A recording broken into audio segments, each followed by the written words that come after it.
Assalamu alaikum wa rahmatullahi wa barakatuh. My dear students, today we are going to start the next chapter, that is chapter 5, mole concept. And this chapter is generally considered to be the toughest and the most difficult one among the students. Okay, and I think that for that very reason the board the council ICSC has reduced the syllabus from this chapter, especially from this chapter, substantially. Okay, so basically the chapter was a very big and vast one, so they have removed the gas laws completely and the concept of mole questions based on Avogadro number and Avogadro's law, they have removed it completely. So what we are going to learn in this chapter is that the chapter has become a very simple and a piece of a cake. So we are going to learn in this chapter only 4 things, that is the relation between vapor density and the molecular mass, then some simple numericals based on percentage composition, then finding out empirical and molecular formula, yani deducing empirical and molecular formulas of certain compounds using the provided data. Okay, so inshallah be with me, I will be teaching you all of these topics. I will try my level best to teach you in the simplest of ways. Okay, so be with me, inshallah we will be able to answer all of the questions. And this particular chapter is very important because you will find at least 10 marks from this chapter.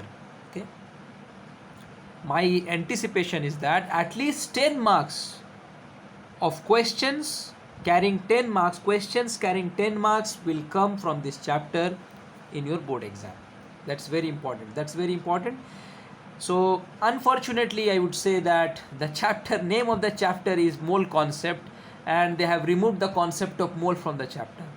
But let me explain you briefly what does mole mean, then we will come back to our main topic, that is vapor density and molecular mass and the relation between them.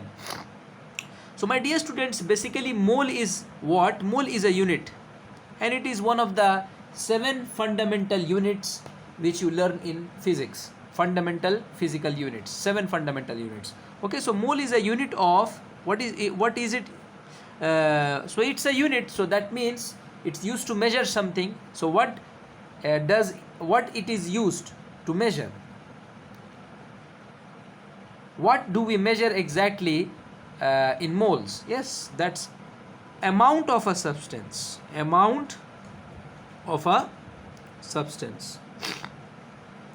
What does amount of a substance mean over here?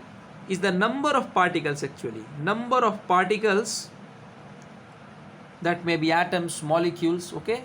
The particles by which that substance, that matter is made up of.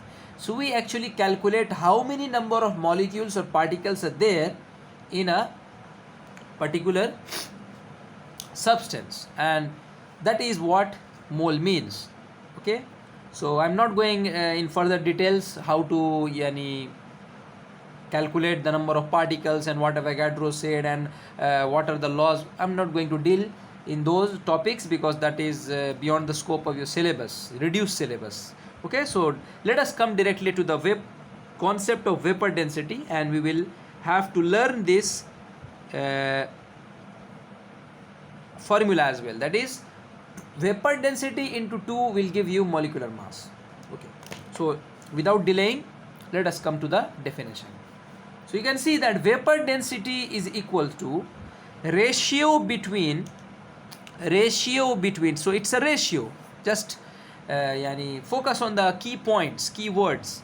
Ratio between the masses. Okay, so the ratio between the masses of equal volumes of a gas and hydrogen under the same conditions of temperature and pressure.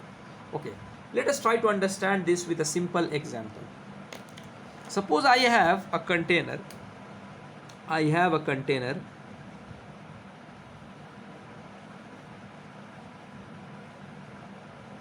tank, a cuboidal tank, that's a container, and I have filled a gas, suppose ammonia in it, suppose any ammonia. So I have filled this container with ammonia gas. Okay, I have taken a similar container, taken a similar container, a replica of the first one.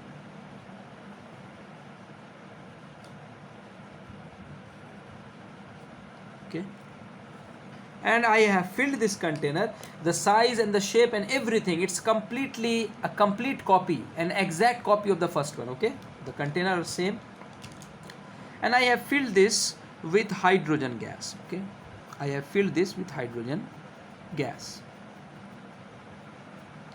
and suppose both of the containers are kept at my room, are kept in my room.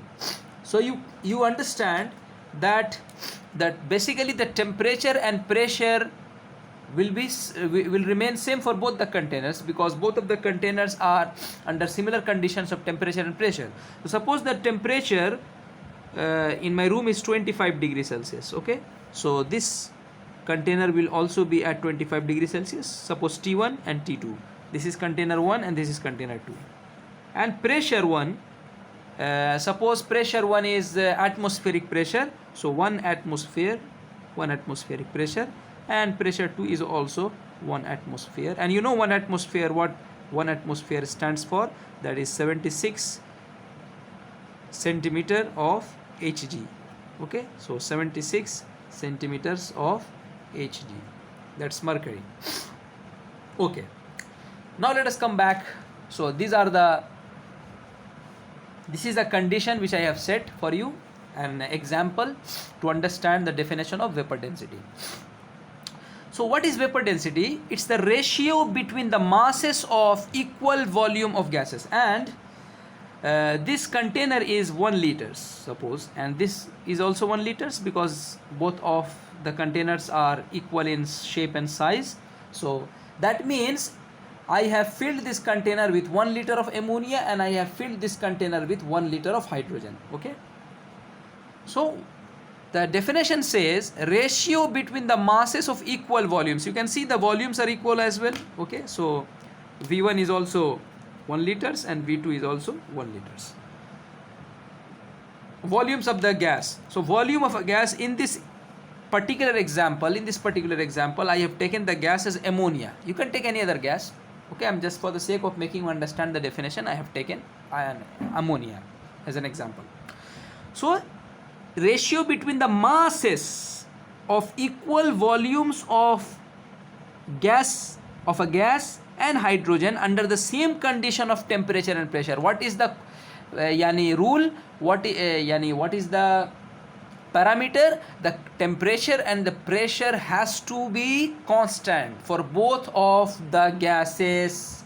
The gas which you are taking an example as an example or a sample, and hydrogen. So if you find out the masses of both of these gases of equal volumes, both of the gases taken, if you take equal volumes of both of these gases under the same condition of temperature and pressure, and you calculate and you weigh them and you find out the ratio, this ratio is what?